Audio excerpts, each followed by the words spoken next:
Bienvenidos a una emisión más de Extracto, el programa en el que les presentamos lo mejor de la información educativa, científica, tecnológica y cultural. Una producción de la Dirección General de Televisión Educativa y la Agencia Informativa de Educación de México. En esta media hora se informarán de todo lo relacionado en educación y su actualidad. Soy Ana Luisa Guerrero y los invito a iniciar la semana con nosotros.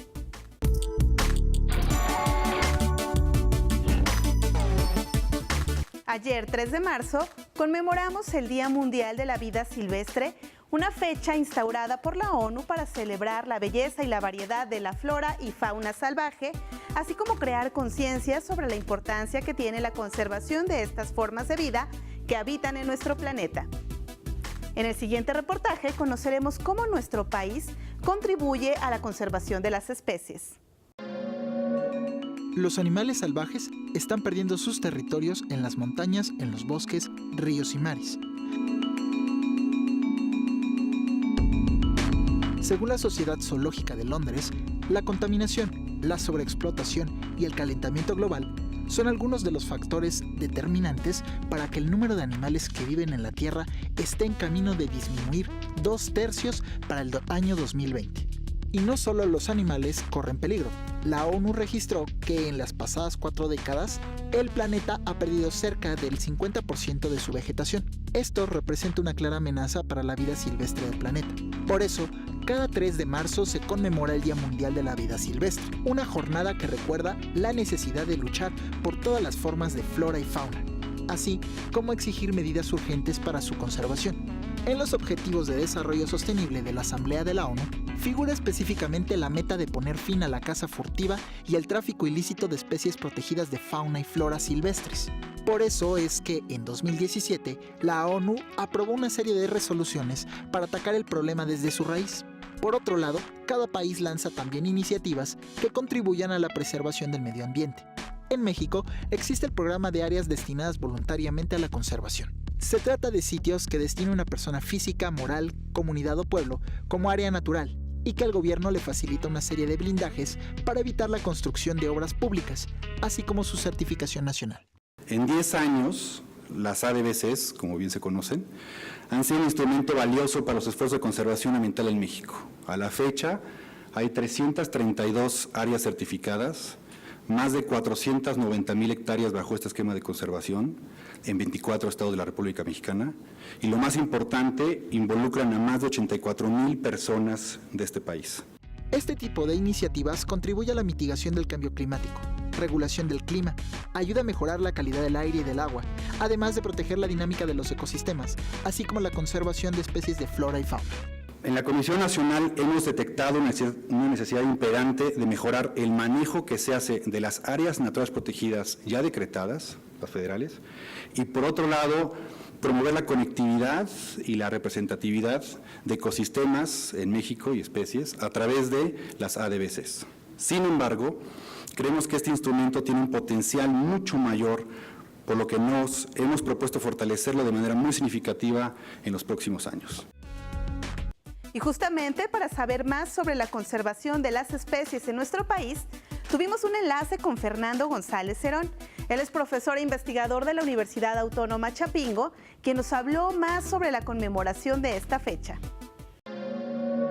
México es un país con presencia de ecosistemas diversos en un principio, entonces eso es un elemento muy importante para generar condiciones que hacen que la vida animal, la vida de las plantas también sea sumamente diversa. Entonces esto coloca a México como un país verdaderamente importante en esos términos. Puedo comentar al respecto lo siguiente: en la Universidad Autónoma de Chapingo existen, aparte de la carrera en la que yo colaboro, que es zootecnia, existen al menos otras dos. Una es manejo de recursos naturales renovables y otra carrera que se denomina restauración forestal. Estas dos últimas están encaminadas muy fuertemente hacia el uso sostenible de los recursos naturales coordinado con el aprovechamiento en actividades agronómicas y pecuarias en beneficio del hombre.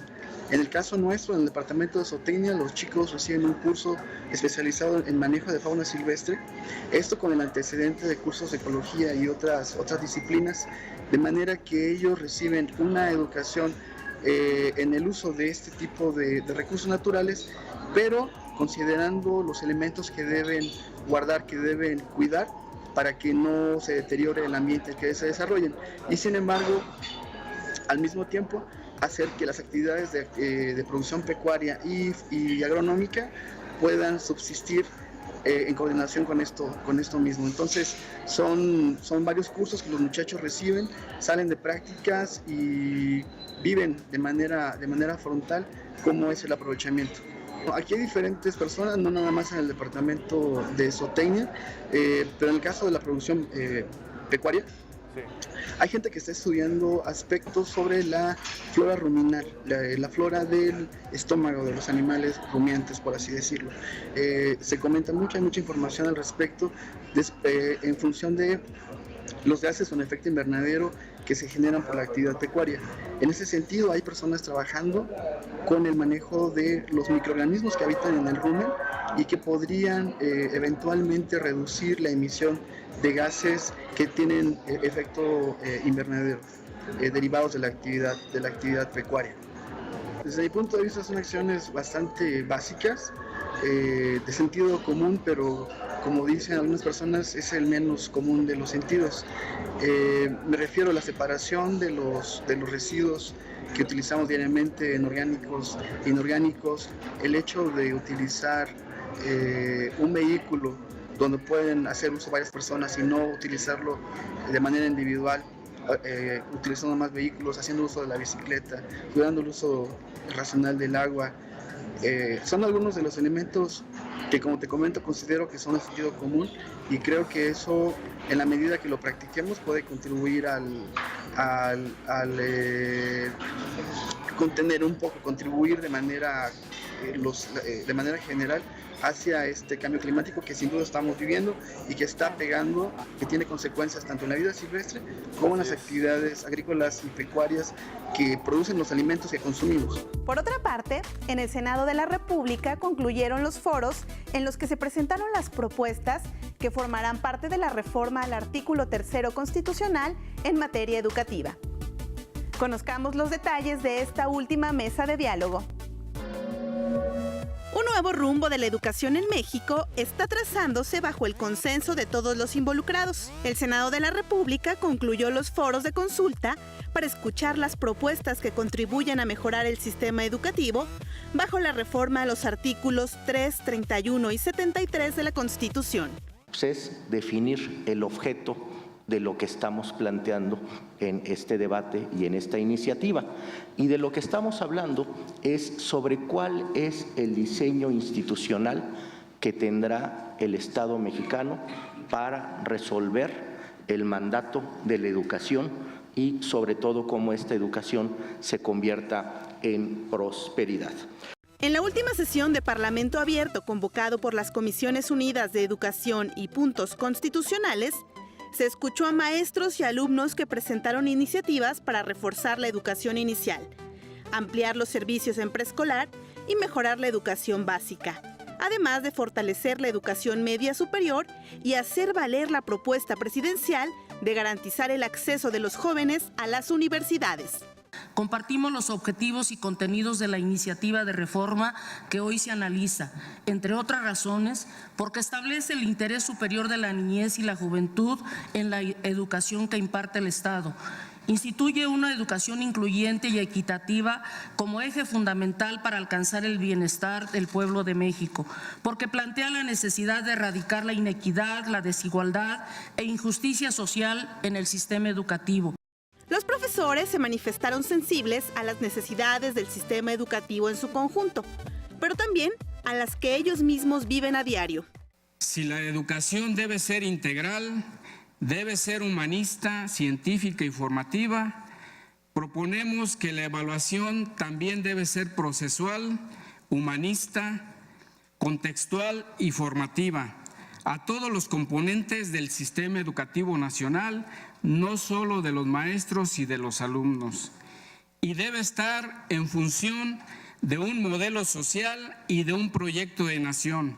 Desde su trinchera, los docentes reconocieron los planteamientos de la iniciativa del presidente Andrés Manuel López Obrador de considerar mejoras a su desempeño.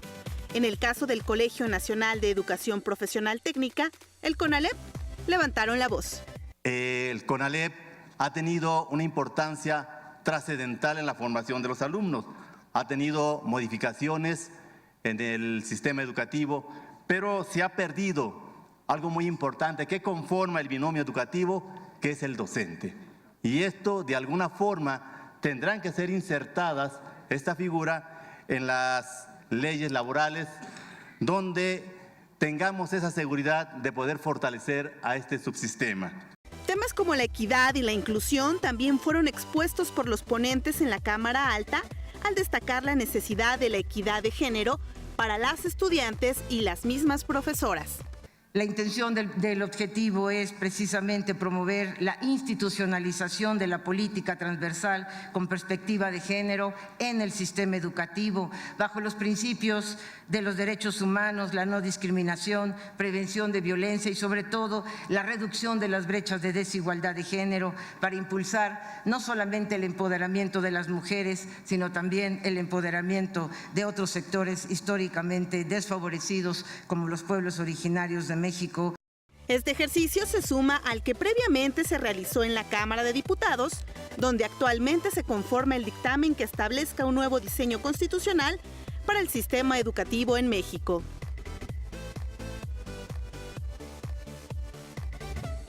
Y hoy en nuestra sección Orientación Vocacional tuvimos un enlace con el doctor Jesús Manuel Dorador González. Él es secretario general de la Escuela Nacional de Estudios Superiores, Unidad Juriquilla en Querétaro, quien nos habló sobre la licenciatura en prótesis y órtesis, única en su tipo en nuestro país y en América Latina. Veamos. Tal vez antes de platicar del objetivo, es necesario aclarar qué es eso de una prótesis y qué es eso de una órtesis. Claro. Una prótesis es una pieza, un aparato que se coloca en el cuerpo para reemplazar las funciones que se han perdido por alguna amputación o porque se nació sin esa parte del cuerpo. Puede ser con fines estéticos, pero principalmente con fines funcionales, para recuperar una función, para recuperar la función del natural, cuando menos en parte. Y una órtesis es un dispositivo, es un apoyo que ayuda al cuerpo humano cuando no puede realizar bien una función. Una órtesis muy sencilla es, por ejemplo, un bastón, hasta una silla de ruedas, o aquellas plantillas que se colocan en el zapato para corregir la marcha de la persona, para que pueda caminar bien. Entonces, partiendo de que eso es una prótesis y una órtesis, cuando la prótesis entonces sustituye el miembro perdido y la órtesis ayuda a realizar mejor una función, podemos entender cuál es el objetivo de esta licenciatura, que es formar profesionistas con una visión integral para la valoración y manejo ortésico y protésico de las personas que tienen alguna discapacidad en los sistemas neuromúsculo-esquelético, desde una perspectiva interdisciplinaria, con una actitud reflexiva y ética, que posean habilidades clínicas y técnicas para poder diseñar, fabricar y adaptar órtesis o prótesis, respaldados por una sólida formación profesional, científica, técnica y social, que tengan la capacidad entonces de evaluar, tratar y educar al paciente para coadyuvar a que se reintegre a la sociedad. Todo ese es el objetivo de nuestra licenciatura en órtesis y prótesis, y es un objetivo sin duda ambicioso, sin duda interesante, el tratar a las personas con discapacidad, y ahí vale la pena detenerme un poquito. Las personas no son discapacitadas, las personas tienen alguna discapacidad, que no es lo mismo. Las personas son personas que hay que tratar como tales, y si tienen alguna discapacidad, ayudarles por medio de las órtesis y las prótesis. El trabajo en el diseño de órtesis es sin duda interdisciplinario. Necesitamos conocimientos de las áreas de física, matemáticas, química, biología, en fin, es muy amplio. Este profesional en órtesis y prótesis va a trabajar de la mano con ingenieros, con médicos, con fisioterapeutas, con ortopedistas, con diseñadores industriales y sobre todo con personas, con pacientes y con los familiares de los pacientes y en muchísimas ocasiones con las enfermeras y enfermeros que les ayudan en esta rehabilitación y reintegración a la sociedad. El aspirante a ingresar a esta licenciatura debe de tener esa pasión por la tecnología, por las personas, por ayudar a las personas que tienen alguna discapacidad. Tiene que ser una persona que se le faciliten en cierta medida las matemáticas y la física, que le guste la biología, la anatomía, la fisiología, porque en estos temas es donde se va a sustentar el quehacer del licenciado en órtesis y prótesis. Este licenciado en órtesis y prótesis va a tener que trabajar junto con ingenieros, biomédicos, en sistemas biomédicos, mecatrónicos, mecánicos, para lograr aquellos desarrollos como lo que nos platica Ana de Hugh Herr, que son realmente revoluciones en las prótesis. El trabajar en cuestiones como exoesqueletos para devolver la movilidad a las personas que están paralizadas, es un trabajo muy interesante. Entonces, el aspirante a esta licenciatura necesita haber cursado su preparatoria, ya sea en el área de las físico-matemáticas o de las químico-biológicas. Así de abierto es, porque en la carrera se va a poder dedicar al área más bien clínica o al área más bien de diseño. Entonces, cualquiera de las dos áreas nos va a dar un buen perfil para ingresar a esta carrera. Otra característica es que debe tener conocimientos del idioma inglés, los cuales va a tener que ir reforzando a lo largo de la licenciatura, porque toda la literatura, toda la bibliografía para esta carrera está en ese idioma. Y tenemos ya nosotros en proceso algunos convenios de colaboración con instituciones norteamericanas para tener intercambio y movilidad de profesores y de alumnos. A lo largo de este mes, la Agencia Informativa de Educación de México estará presentando reportajes relacionados con la conmemoración del Día Internacional de la Mujer. Hoy nuestra compañera Elis de León nos preparó un trabajo sobre el perfil de Vera Geno, una sociolingüista italiana que trabaja por la evolución del lenguaje.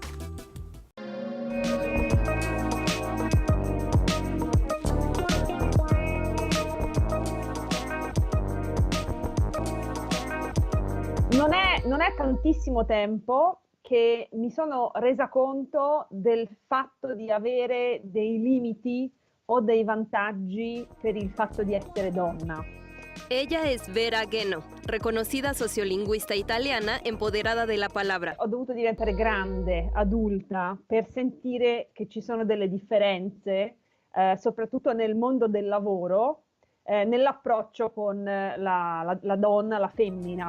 Il paese vecchio arrastra aún consigo un rezago en la condición de las mujeres, que si bien no es exclusivo de esta tierra, sigue presente en algunas familias italianas. Effettivamente l'Italia, la società italiana è ancora molto, segue ancora un modello molto patriarcale, per cui anche se in generale nessuno ammette che c'è maschilismo, ci sono una serie di comportamenti più o meno nascosti che di fatto mostrano che esiste tanto un pregiudizio contro le donne.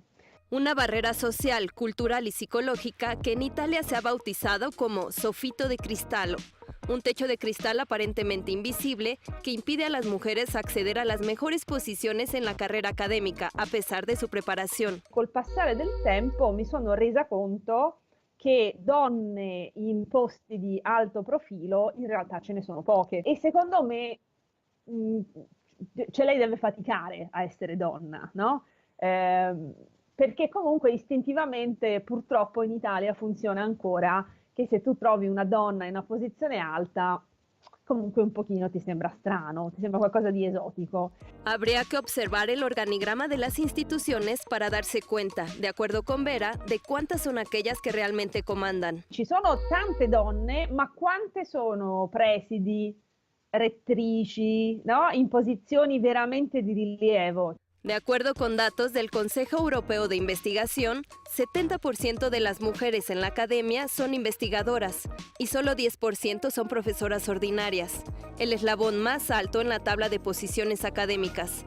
La lengua misma se resiste a diversificar e incluir, a través de los propios individuos, vehículos de su expresión. Quando Angela Merkel è salita, no, al potere, senza nessun problema i tedeschi hanno adottato Bundeskanzlerin, no? Cioè la forma femminile di Bundeskanzler. Questo proprio in Italia non è successo così, cioè noi oggi abbiamo la ministra, la sindaca, l'assessora, ma tutte le volte che tu usi uno di questi femminili c'è qualcuno che si arrabbia, si offende, dice che sono cacofonici, dice che non fanno parte della lingua italiana, eccetera, eccetera. Ora, può sembrare una piccola cosa, però ricordiamo che la lingua descrive una realtà. Una realidad que expresa la dificultad aún existente de adoptar el lenguaje femenino en el ámbito profesional y a la resistencia a la propia evolución del rol de la mujer en la sociedad. Esta realidad y la lengua coexisten en una relación bidireccional. Se nella lingua adesso si usano dei femminili che prima non si usavano, è conseguenza del fatto che nella realtà ci sono donne in posizioni in cui prima non c'erano. La lengua se adapta a la realidad, pero también sucede al inverso. Al usar ciertas palabras en lugar de otras, se compone una visión distinta de la realidad. En la medida en la que se usa el femenino, en el sentido de convertirse en la norma, el rol de la mujer en la sociedad se concibe en consecuencia con mayor naturalidad. Es también a través de la lengua misma y del estudio de esta que Vera, como profesional y como mujer, aporta a la sociedad. La Cumbre Tajín cumple 20 años y el equipo de la Agencia Informativa de Educación de México viajó a Veracruz para la presentación de este encuentro enfocado en las culturas originarias de México y el mundo. Acompáñenme a verlo.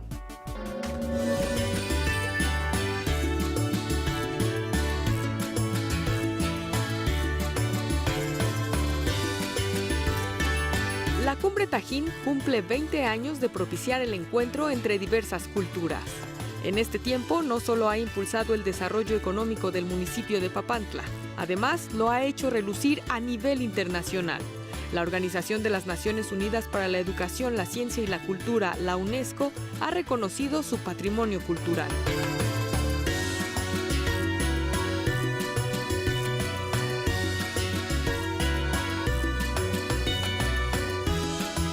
La Cumbre Tajín es un espacio de encuentro para las culturas originarias de México y el mundo. Vamos a tener también, como lo dijeron ahorita, encuentros de líderes indígenas, un encuentro de medicina tradicional de todo el mundo. Vienen pues de todo el estado de Veracruz, vienen comunidades nahuas, comunidades popolucas, vienen mijes también, vienen del norte, vienen los tenec, vienen mayas, vienen nahuas, vienen de Perú, vienen médicos tradicionales, hasta de Rusia vienen también médicos tradicionales, de China, de Tailandia. Es también la oportunidad para que miles de visitantes reconozcan la riqueza de la cultura totonaca, originaria de esa región. Nosotros somos los que preservamos, cuidamos el medio ambiente, le enseñamos a las otras personas pues las medidas que deben de tomar. Es en el momento en el que ellos participan como instructores, como talleristas de lo que han aprendido durante el año. Ahora ya no es todo un curso, ahora esto se maneja en forma de talleres. Aquí lo mismo viene la abuelita, que el punk, que el policía, que el funcionario, que la señora de la alta sociedad, que el campesino. Entonces todo eso se crea una multiculturalidad extraordinaria, una pequeña muestra de lo diverso que es México.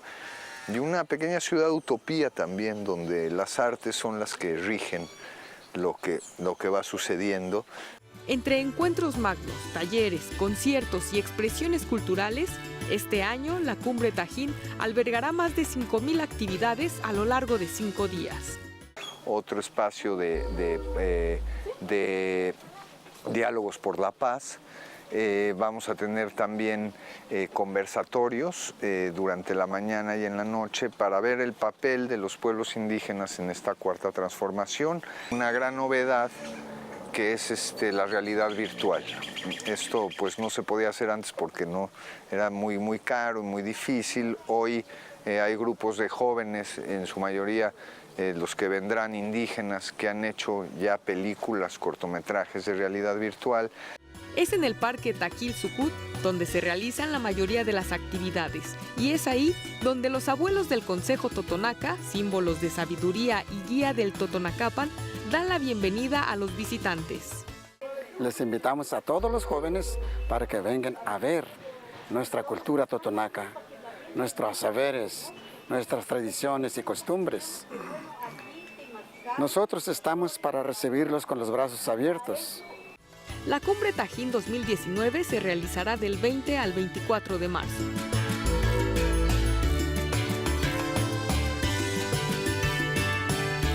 Así llegamos al final de Extracto. Les invito a que sigan en la señal de televisión educativa.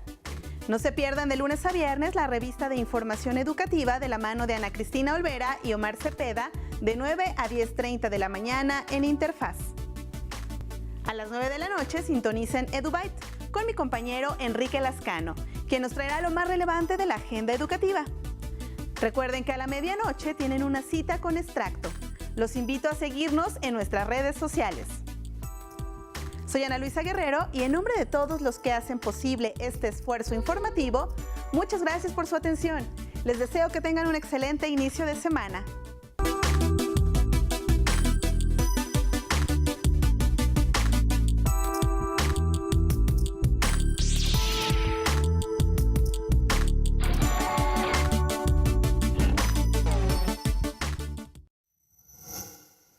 Gobierno de México.